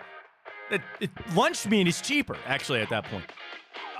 We're talking kettlebell. I'm getting, okay, full dad disclosure. We'll get to the morning update and all that kind of stuff. Welcome back, Fontana Show. I'm getting into, like, I just have to work out at home. Like, we've got kids. I used to be in really good shape, not so much anymore. And I just have to do something because I just feel myself wasting away. So, like, in the basement, I go down there. We have a yoga ball, and I'll just do some stuff on that. but I need some weights. I need something, right? And my wife has like 10-pound ones. I need like I think there's enough I could do with like a 35-pound. I'm not trying to get straight, I'm not going for my bench record anymore. I just need to do some like, overhead, some girls, that kind of Just stuff. got to keep the joints loose. Something. And, like, I'm wasting away, bro. And I keep looking this stuff up. It's like $65 for one kettlebell. It is nuts. I should just go make them in my backyard. Just pour some cement inside. So everybody's got a line on cheap dumbbells or cheap we need to get a sponsor here on the show is what we really need. Dude, yeah, we do. Wouldn't that be nice? That'd be nice. That'd be really nice. Sorry to digress. So anybody's got any help on that? Or a code or a website or anything that I can get some cheap kettlebells or dumbbells, please tweet it at me, DM me. I'm at Fontana83 on Twitter. All right, let's get to it. Ryan, morning update. Please take it away. All right, well, people that are clearly hitting the dumbbels include David Fry, Jose Ramirez, and Josh Naylor twice as they all go yard to beat the Rockies. He goes like this. He just points. Albert had some pipes, man. They were certainly hitting them out in Coors Field as they beat the Rockies 13-7. They play tonight as well at 8:40. Guardians look to win yet another series. How about this for the month of May for Jose Ramirez? He batted in 26 games. He batted .296, 11 home runs, 32 RBIs, 7 doubles, and he scored 22 runs. The 11 home runs is tied for the most in a single month of Jose's, no, that can't be career. I think it's probably got to be career. 11 home runs in the month of May. And I think it's twofold. When you have the star player of your lineup doing that then gets better pitching. Like, dude, were they not pitching around Jose late in that game? And then you get Josh Naylor to rake a home run. They stopped pitching him. Dude, Andre, shout out to Andre. Now, Dre was on the broadcast, and he was telling everybody, he goes, Jose Feltner, who's ironically from Walsh Jesuit, who we were talking about earlier. Is he really? Yeah, oh, yeah. Uh-huh, yeah. And he got a little roughed up. But it was funny that Andre was saying that Jose came back to the dugout, and he's like, we got this guy. He's starting to tip his pitches. We know his sequences. He told the team he was going to hit a home run when he hit that double. And he was like, 6 inches away from doing it? When you are that locked in, do you know how incredible that has to be for starting pitching in Major League Baseball? Without trash cans. Without trash cans, by the way, which is a great point. That maybe you're not checking him for this. Start checking him for earpiece. He is that freaking locked in, man. That's crazy. But then what does that do? Takes pressure off Jimenez, takes pressure off Naylor, takes pressure off Fry, Brent. It's just the whole lineup can breathe when you have Jose Ramirez doing what he's doing. And just David Fry is an animal. He's absolutely... And I think Josh Naylor, is he back? Do you think that's enough? 2 home runs in a game. Do you think he's back? Do you think he's good? Back? Sure, maybe? I hope so. I mean, you're talking about on the step confidence. towards it, right? Yeah. So that's good to see. This lineup, it's not and again, they also in the inning where you had bases loaded, I like more. You manufactured runs. The error, which was truly an error on Chris Bryant, not a double on Manzardo. It is what it is. But then sack fly, move the runners, moving the bases. That's how you got to play that's perfect. You manufacture runs and you smack some home runs. Well done for guard. Finish this out tonight. Finish it on out tonight. Get on home. Get a good weekend series against the Nationals. Alrighty, well, some record books are getting shook up in the MLB as they announced they're going to incorporate the Negro League statistics. Yeah.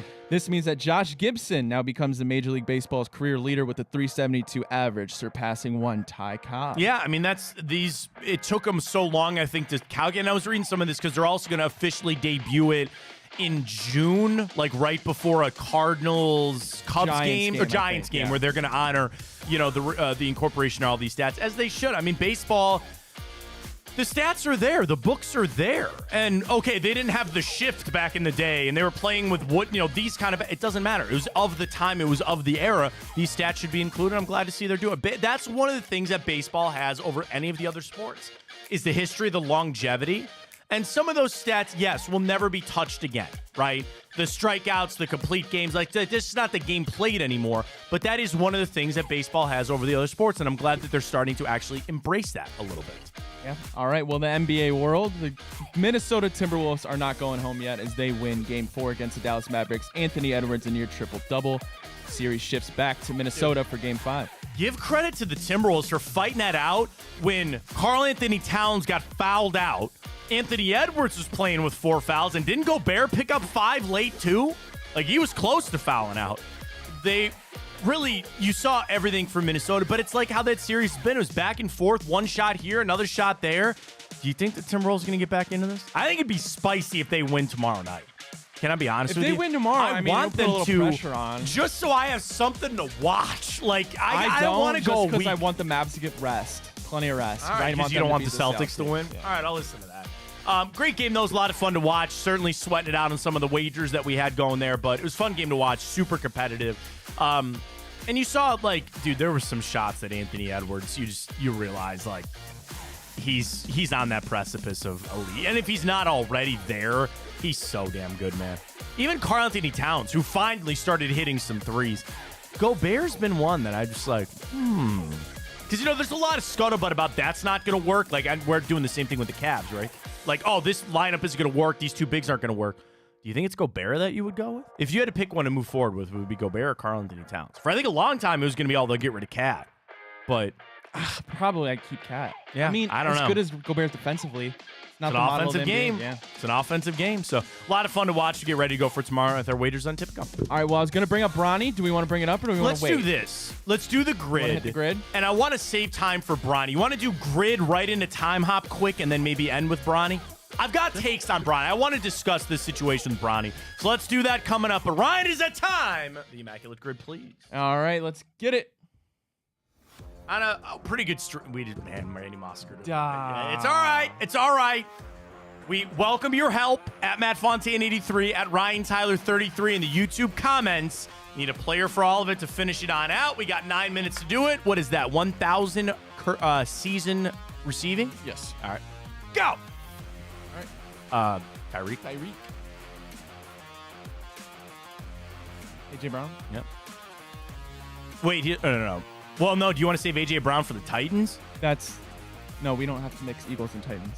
No, Titans 1,000. Oh, did he not have 1,000 yards with the Titans? Oh, I see what you're saying. Yeah. Yeah. You want to do that there, and then we could just do You can do like Brandon Marshall or something. for the Eagles? Are you sure? Right? Or we can do Alshon Jeffrey. Are you sure they had 1,000 yards? I would think. All right. I mean, AJ Brown definitely has. Yeah, they go for it. Sure. I would think Alshon Jeffrey nabbed it one time. I mean, if did not, Devontae Smith? that I probably, but I don't know. I mean, 1,000 really isn't that difficult when you're on it. But he's with AJ Brown. Who's Donovan McNabb thrown to? Like, who are all those? I can't think of one. Oh, we could do Deshaun Jackson. Yeah, do that. He's got to have Do 1,000 that. yards. Yeah, I think so. You would think, but then again, Just do it. If it doesn't work, then so be it. I don't know. Do you want to come back to it? I'd almost rather do Alshon Jeffrey. All right, then do it. It's just, again, like, are you sure he had 1,000 yards? I don't know that. I don't, but I'm not sure. You would think Deshaun Jackson I would feel better about that. I don't know where you're hyped for Alshon Jeffrey. I would feel better about Deshaun Jackson than I would Alshon Jeffrey. Okay. That's what I'm saying. Like, I'll shit myself. Okay. I'm putting Deshaun Jackson. Okay. All right. That's Check fine. if Alshon Jeffrey did it. I want to know. Like, I'm just going back to the 05 Eagles, right? Yeah. Where, like, He could have done it on the Bears. you know, though. Donovan McNabb, okay, like, he got hurt that year, but, like, who was their leading receiver that year? Oh, Terrell Owens, stuff like. But I just could not think of any receiver. All right, we're wasting time. All right, here we go. I need to know, did Alshon Jeffrey have 1,000 yards? Oh, sorry. I need to know that. Or else am I tripping? I think he had 1,000 yards. I don't know if he did it with the Bears. Are you sure it has to be with... Usually, yeah. Yeah, he did not with the Eagles. He had 2 1,000-yard seasons in Chicago. Okay. But I think what I think learned, it has to be- I think it's got to be with that team. I do. I think so. I don't know. All right, we move on. All right, a couple here. Panthers, Dolphins makes me think Ted Ginn, but we can also use Robbie Anderson there. Can we not? Do you just want to go Ted Ginn because we know that? Yeah. Or does Ted work anywhere else? No. Okay, so just do Ted Ginn. For Broncos, Dolphins... What? Yeah, go. Oh, I was just going to do Bradley Chubb. Exactly, Bradley Chubb. I thought you were struggling. I was like, no, Bradley Chubb.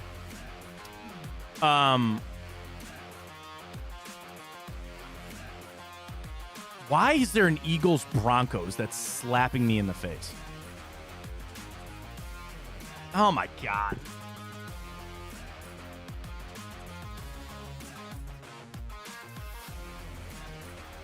What is Eagles-Broncos?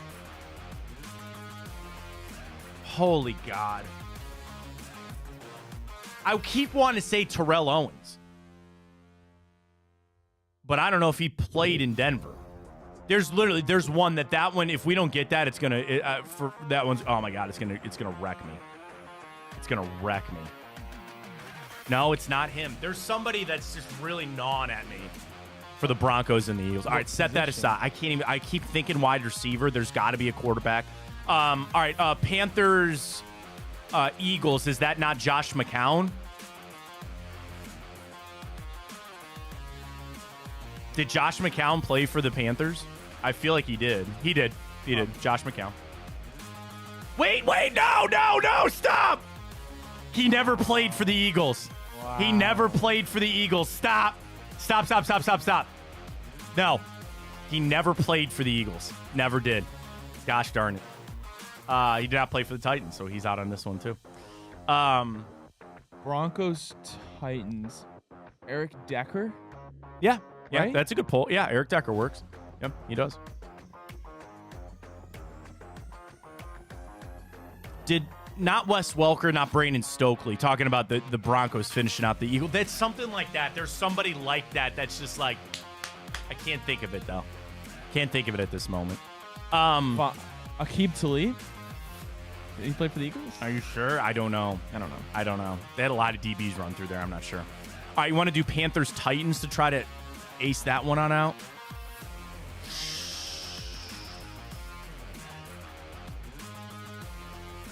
Damn.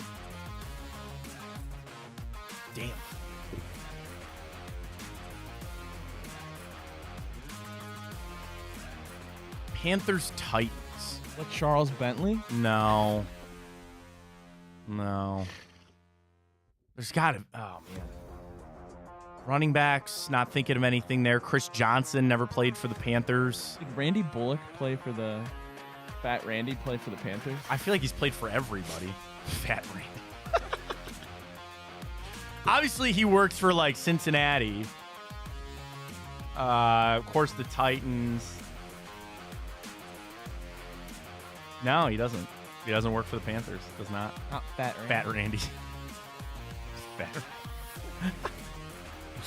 All right. Look, Fitzpatrick. I don't think fits many of these. Broncos. Osweiler, no. Did Nick Foles play for Denver? I don't know. I know he played Kansas City. Yeah. Well, no, there's like other teams that we always forget that he played for. Eagles, Rams, Chiefs, Eagles, Jags, Bears, Colts. That's it for Nick Foles. So that's not good there. Check YouTube. Yeah, check your YouTube comments this morning. I keep, like, there's something about the Broncos and the Panthers that is just gnawing. Panthers, Eagles, Charles. That's a good one. For Eagles, Panthers, we can either go Charles says Miles Sanders. Angelo says Reggie White. Oh, yeah, Reggie White. Yeah, that's a good one. I missed that. I don't know. Yeah, that's a really good one. For Panthers, Eagles, right? Yeah. Miles Sanders is a good one, too, though. Yeah, that would have helped the rarity score. Okay, Reggie White, 92 to 90. No, it's got to be 85 to 2000. Yeah, there it is. Did Julius Peppers go there, too, to Philly? I don't remember. Eagles, like Jeremiah Trotter, but, like, I don't think so. Panthers, Titans.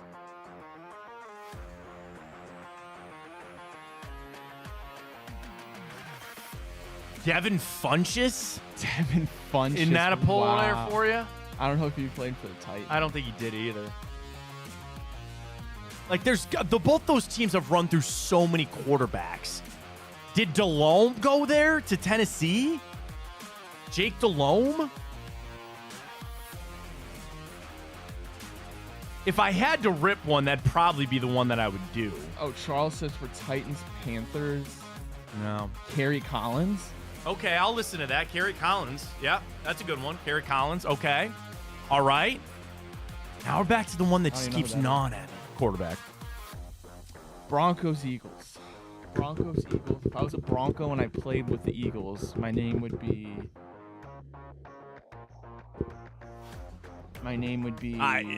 Josie Jewell. I think he's still there. I don't know. I don't think so.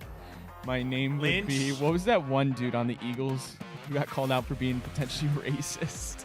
He was white. Oh, Riley Cooper. Riley Cooper. That's He's a it. piece of crap. Oh, what is... Did John Lynch ever go play there? Julius Thomas play for the Eagles at all? No. Did Keyshawn John? No. Oh my God.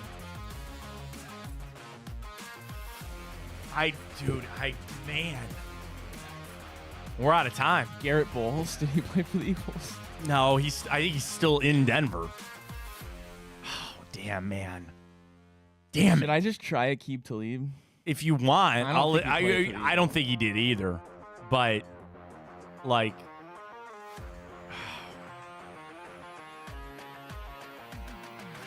I guess, yeah. Who are their corners? I don't know. Can't think of any.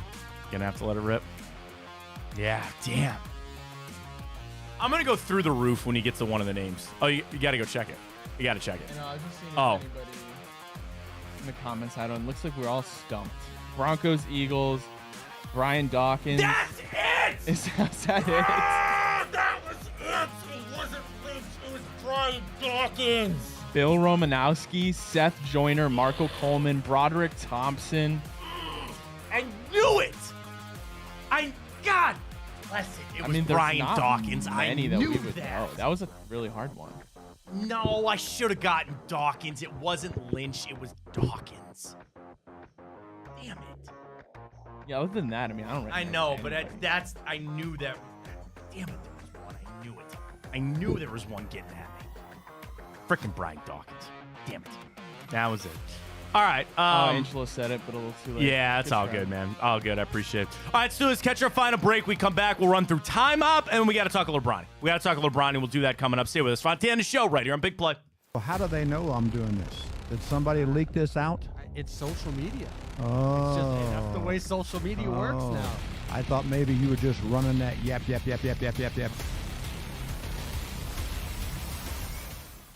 Welcome to Big Play, a sports media team that started back in 2014, and now we're not in a garage. Look at us, incorporating some of Cleveland's favorite sports personalities, bringing you fun and compelling content from downtown Cleveland. Coming to you live from the shores of Lake Erie and Burke Lakefront Airport, join Team Big Play for all the best sports talk in Ohio. Check us out on social media at Big Play, bringing you fun and compelling content from downtown Cleveland. Anthony Schlegel, just how physical he was. You saw the girth and the power and everything he was bringing to the table, especially when he was a nice beefy 255 playing middle linebacker. We were called soft last year. You don't want to be soft, especially when you come to the playoffs. So that's going to be a process throughout this season of establishing us as a harder team here in the How does an Ohioan build the perfect parlay? Who's got something? Big guys looking for long odds. The kids in Columbus are covering better than anyone. And at even odds. If it's even, I'm leaving. Listen, our championship DVD starts today. All right? Dude, I just got an invite to a Cincy playoff watch party. Shut up. Cincy, State, Cleveland, the perfect parlay. I'm a genius. For the best odds on Ohio sports, bet with your cojones. It is Spanish, dummy. Bet with Typical Sportsbook. I don't buy into this nonsense, this conspiracy nonsense that he's got his money and he's dogging it. That's ridiculous.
let's get on into it. A little bit of time up. We'll wrap up with Bronny James. And you kind of know where I've been with Bronny and the hype, and he's still a kid and all that, but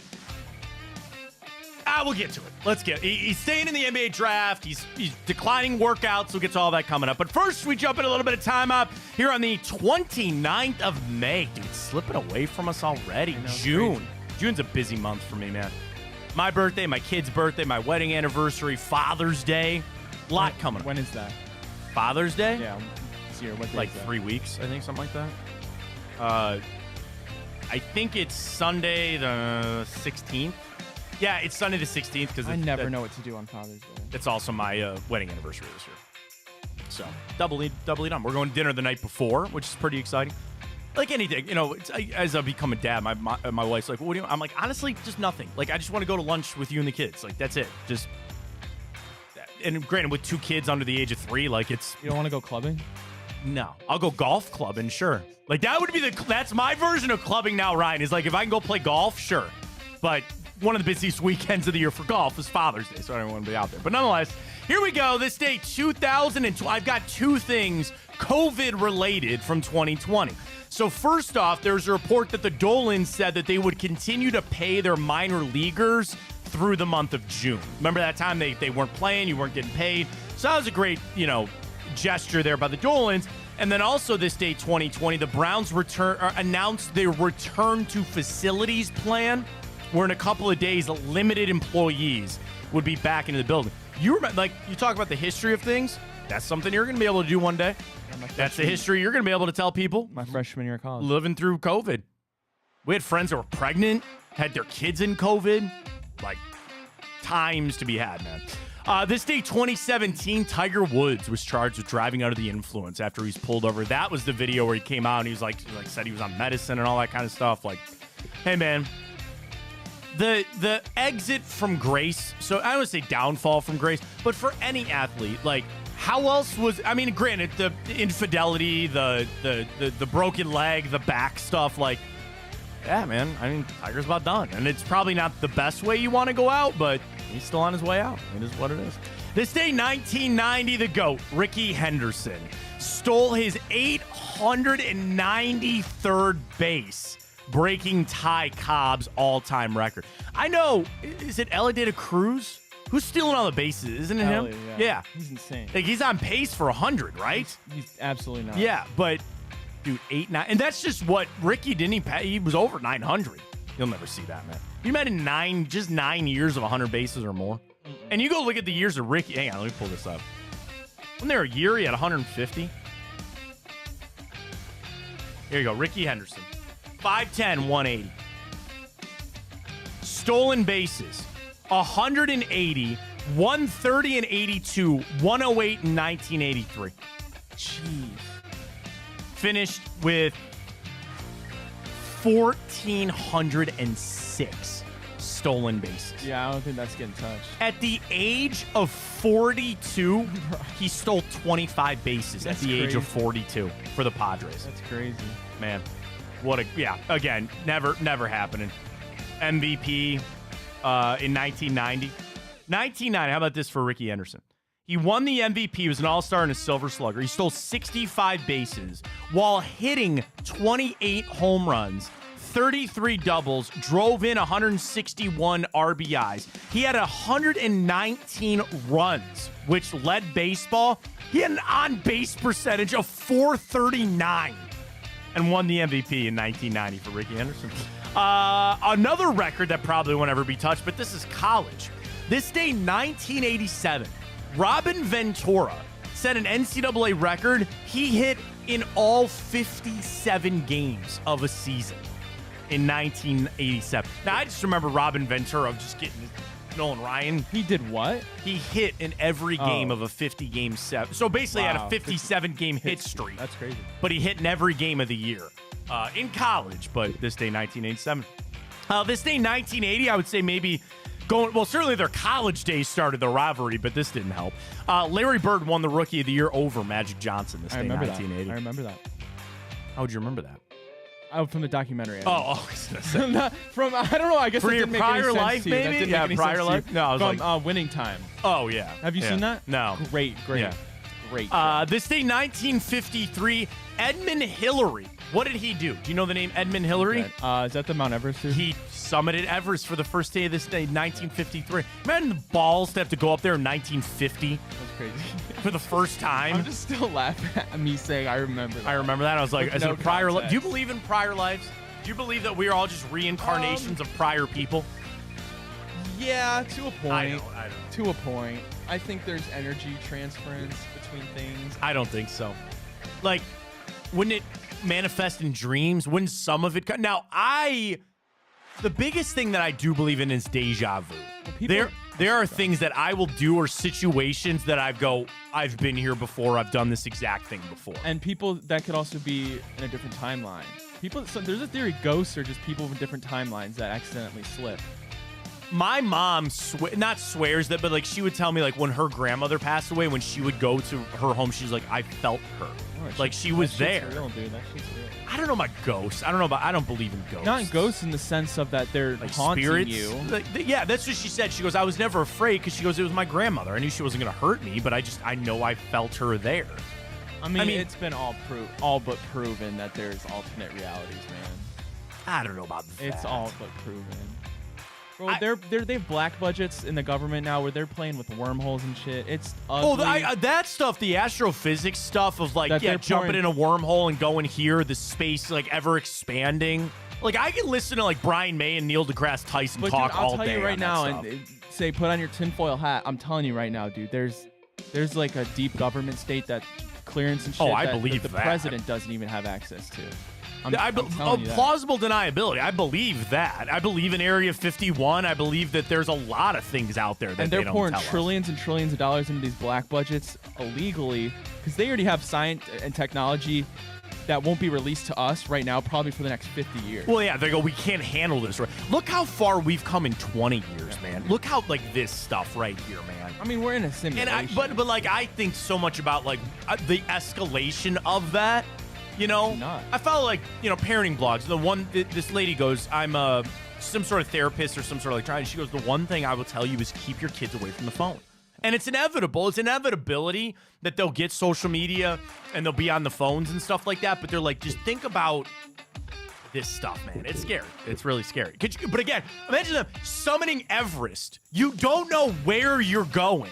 Now, you ever see the pictures of the line of people waiting on the summit of Everest? It's like 100 deep. Standing there going, I'm going to go back down. The video of that body just like flying down the hill. If I had to go up or down, which again, everybody's in the news now for that Ohio guy that wants to go down the Titanic. Yeah. Bad idea, man. Yeah.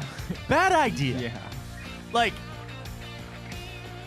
would you rather go up or down? Would you rather go to the deepest part of the ocean or summit Everest? Oh, hell no. I'm going Everest. I'm going Everest, too. I'm not touching the ocean. I don't want to do that, man. Just...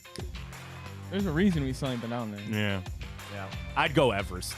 Because, again, people have done that. I know it's like a dangerous thing to do, but I'd take that one. This day, 1942, Bing Crosby recorded his famous version of White Christmas. It took just 18 minutes to record, and it became the world's best-selling single of all time at an estimated 100 million copies sold. Has Taylor passed that up? Has T Swift passed that up? I'm assuming she has. This day, 1886, American pharmacist John Pemberton began to advertise his new medicine. Because remember, we did this when he got the patent in Time Hop, but this day, 1886, he started to market Coca-Cola. Yeah, that's right. This day, 1886.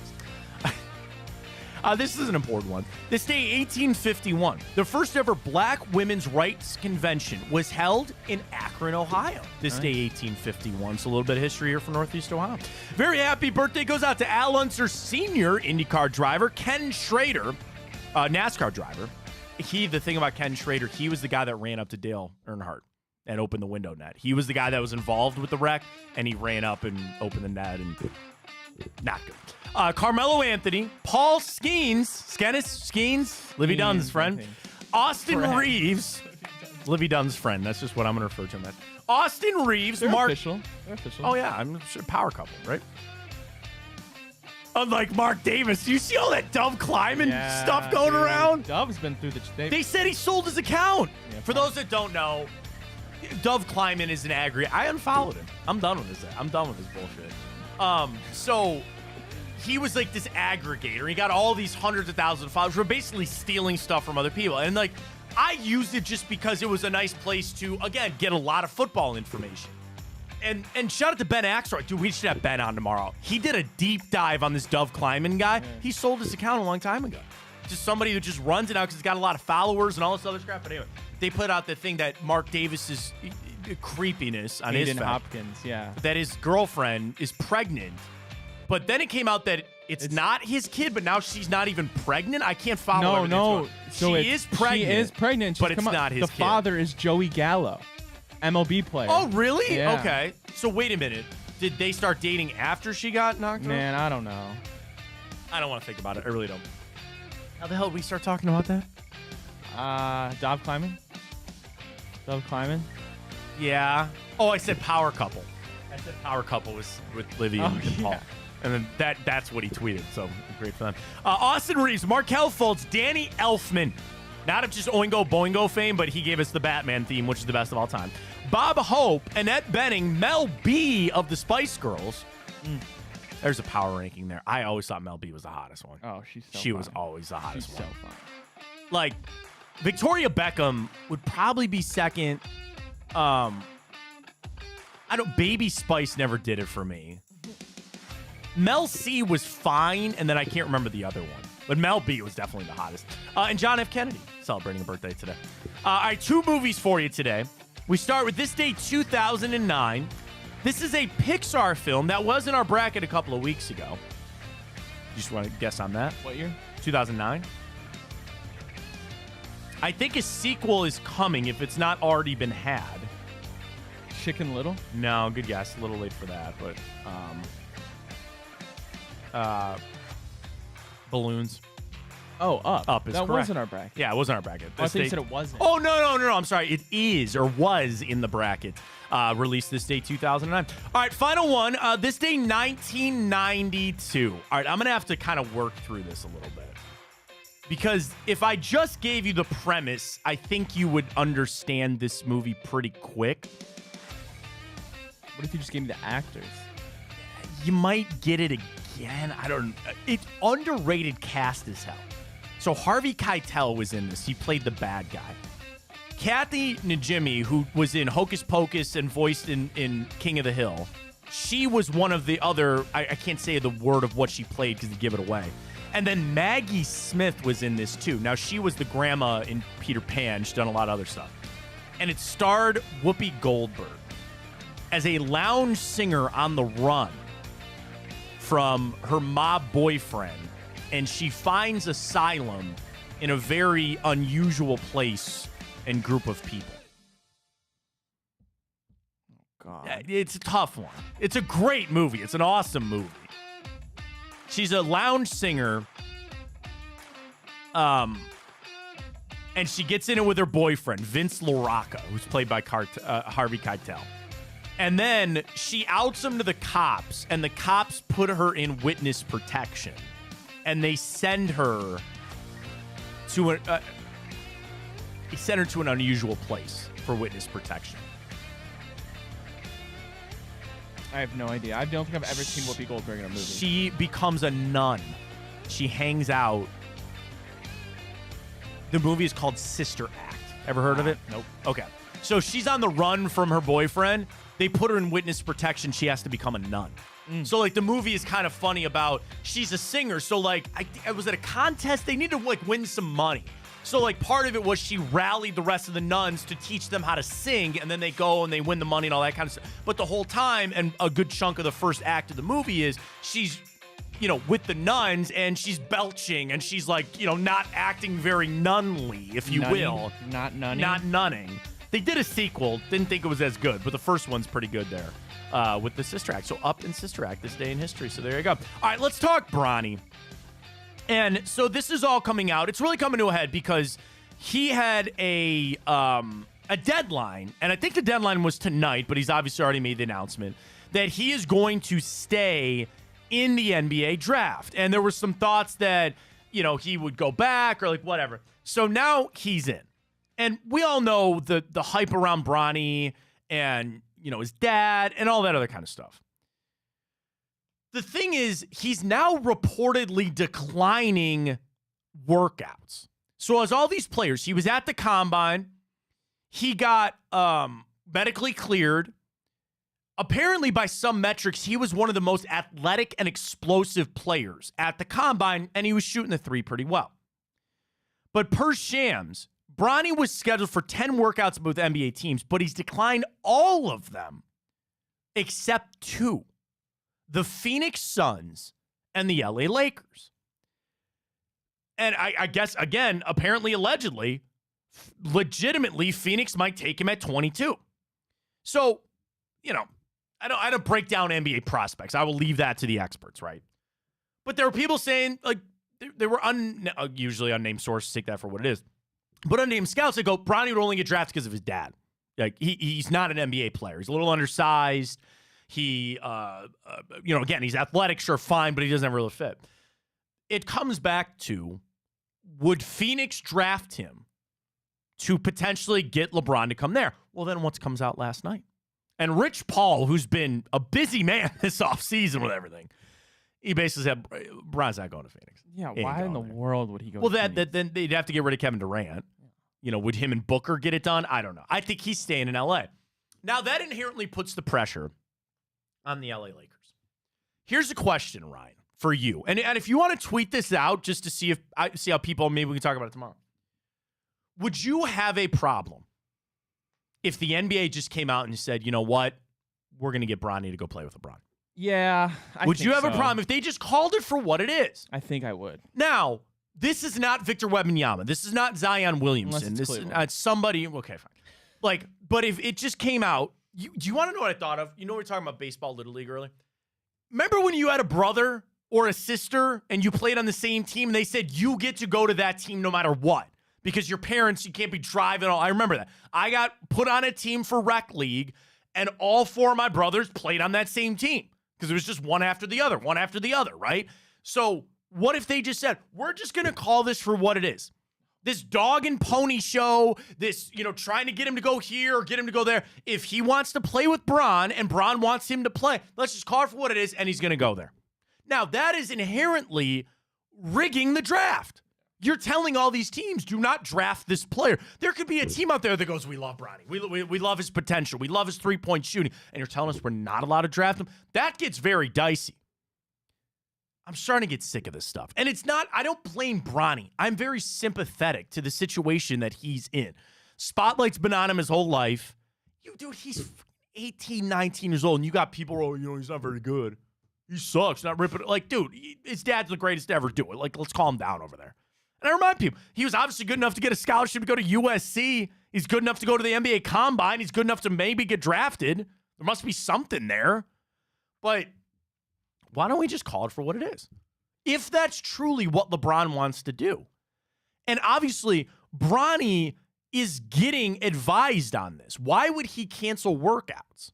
Why would he tell other teams, like, no, unless they have an idea or a vibe of they're maybe going to be able to get this done and get him to the Lakers. I think LeBron's staying in LA, and the pressure will be on them to somehow get Bronny to go there. And what it could be would be somebody else drafts him and then you trade for him quick. Like, you and I have debated this before. I'm like, would a team step in just to screw this whole thing up? Is it owed to LeBron to maybe let the rules, bend him a little bit to get what he wants? I don't have a problem with it. I don't really care. You wouldn't have a problem if they did that? I don't care. But imagine the precedent that would set. Imagine it's dicey. I'm not saying it's not, but I don't care if and again, I hear I'm defending Bronny from these people that are ripping him apart. I don't really care. You cannot do that. I don't care. The precedent you'd be setting too. Imagine if in some world Bronny came out and he was really good. Maybe he blew everybody away. Yeah, sure. And he won a championship with LeBron. You go look at the league. You just handed this guy this team a ring. Yeah. The other thing though is I guess I am projecting that he's not going to do much this season. And the weighing of like Bronny starting off his career versus what his dad wants. That would be an outrageous Sometimes they're two different things. If I was a GM or a president of a team, I'd just be like, yeah, we're not. Go ahead, do what you want. Like, we're not going to step in the way. I just wonder if there's some team out there like spiteful or they actually really like him and like, no, we're taking him. We're drafting. We're going to blow your plans up here. I guess if that's what LeBron really wants and if this is just a dream, I'm not trying to rip people's dreams away from them. If his dream is truly to play with his son for a season, why not just let that happen? What's the big deal? What's the big deal? What's the big deal? To rig it? He's going to be a G League player. He's going to be on a two-way deal. What does it matter? I don't care because that's the precedent you're setting. That's an outrageous precedent. It's not. When would that ever happen again? It doesn't matter if it ever happened again. That's the point of a precedent. Like, it doesn't have to happen again, but you said it in case. I guess it doesn't bother me. I don't care. No, if that's really what they want to do, then just let it happen. You can't be doing that. Imagine the gambling on the NBA draft. You can't do that. It's not even like a gamble. I'm talking about people that are gambling on the NBA draft. Okay, let's do this. They're not going to come out and... We'll try to come to a middle ground on this. Would you have an issue if Bronny, and Rich Paul came out today and said, everybody else, don't take me, I only want to go to the Lakers? Would you have a problem with that? I mean, they can say what they want. And then I guess where I'm coming from of like the league stepping in and go, yeah, you better listen to them.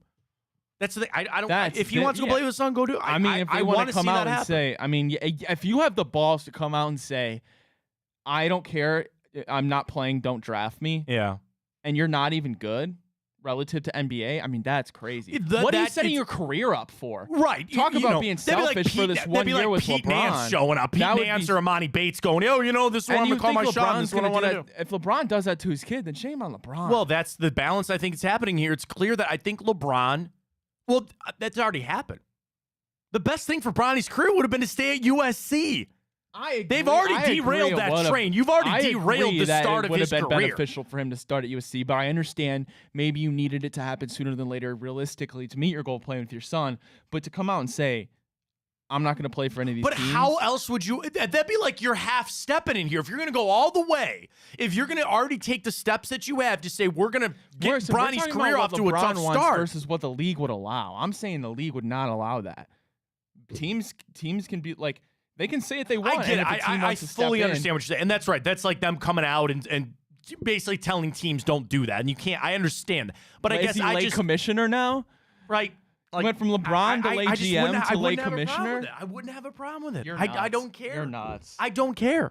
If that's really what Bron wants, for everything that he's given to the league, for everything that he's done, let him have this one thing. Let him have it. It's too far. You can't because you can't mess. If I was Adam Silver, that's messing with the integrity of the game. If I was Adam Silver, and I know we can't do this because it would get out, I would just call everybody and just go, this is an unrecorded call, and if you speak of this again, we're going to have a lot of problems. But I'm telling you, don't screw this up. Then he would get under fire. I wouldn't have a problem with that. Shams would be getting the scoop on that. There's too many people involved. When you get a conspiracy there, you get too many people. They end up with a pink Cadillac. You find them in a meat freezer somewhere. That's a Goodfellas reference. But imagine Matt, imagine if it does happen again in a scenario. I understand it probably won't, but imagine if it does happen. Like a kid comes and he wants to play with his father, and that kid, it turns out, he's just as good as Victor Wembanyama. Are those guys LeBron though? Are they ever going to be LeBron? Okay, so then we're playing favoritism to LeBron. Of course. Why not? I can't. Why not? I don't care. I don't care. I don't know. It'd be good for the league. It'd be good for the league. Like, is that not something everybody wants to see? Then you know what? So then why not just call it for what it is? You know what? If LeBron, if playing is that important with his kid to LeBron, then go where his kid is. Then go wherever your kid gets drafted. I get it. That's fine. If it's that important to you, then just do that. But it's not always that easy because if he goes to a team that has no salary cap space or something like that. No, because if it's that important to him, he'll take a pay cut. I got something to come on back. He'll take a pay cut. Right. Even more of a reason for the NBA just to allow this. What if Bronny got drafted by the Bucks? And you said the same, just let LeBron go to the Bucks. People would have a heart attack. The rest of the league would be so pissed off instead of just coming out and saying, just let Bronny go to LA. And maybe the bat signal has already been sent to the rest of the league. Just let him go to LA. Just let Bronny go to LA. Don't screw. Because again, you mess around and you find out. What if they did screw around and LeBron finds a way to Philly? What if he's playing next to Embiid? What if he goes to Boston? What if he goes exactly what Ryan's talking about? That he says, the most important thing to me is playing a season with my son. And I will do that come hell or high water, and no one will stop me. He is free to sign any contract he wants. He could go sign a veteran minimum for $3 million, and he just walks in and joins the Denver Nuggets. Could you imagine that? So instead of just calling it for what it is and letting Bronny go to L.A., you want to screw around? Go ahead. I guess I didn't think about that. That is go ahead. crazy. Sure. And that is the power that Bron wields. Now, the issue is, if he said that, Bronny'd go 3 overall. You know, Detroit would be like, all right, here we go. Let's go. So you can't say that. You can't let that leak out. No, I don't. But I just think. I don't think Detroit would do that. You're not winning for a season of LeBron. No, you're not. Just on the jersey sales, I alone, guess. ticket sales. Oh my God, Ryan! Every team in the league would do that. But imagine you're Everybody just punting would. on a top 3 pick To get LeBron. I mean, it's for the a same year. debate You're that not we- going the to. same You're not going to debate win we're a talking about. championship. Who knows? Kate Cunningham's a good player. Get the hell out of I here. know. I'm just kidding. But like that, I think they're trying their damnedest to sure they send are, this but message I'm sure out they to the are, teams but- to say, do not do this. Don't do it. But the thing is, you're right. They're free to do what they want. I guess I live in a world that I want to just see this path open up. Like, let them fucking go. Who cares? Let them go. Why doesn't at that point? Why? I guess this could be LeBron's last year, but I doubt it. No, I think he's got 2. Yeah.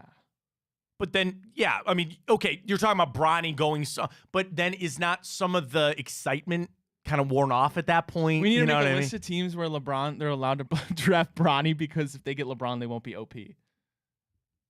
But that's no different than rigging where he goes. I know it is. That's no different than telling everybody else. Then rig it to bring him home. Leave him alone. Bring I him don't think home. he wants to come back here. I don't think LeBron wants to come back here. That's fine. I don't think so.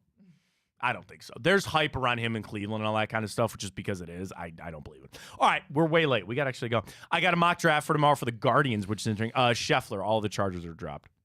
Nice. All charges against Scotty Scheffler will be dropped. An agreement stipulates that both sides cannot pursue any legal action related to it, so he can't like sue them. They can't. It's over. That idiot cop.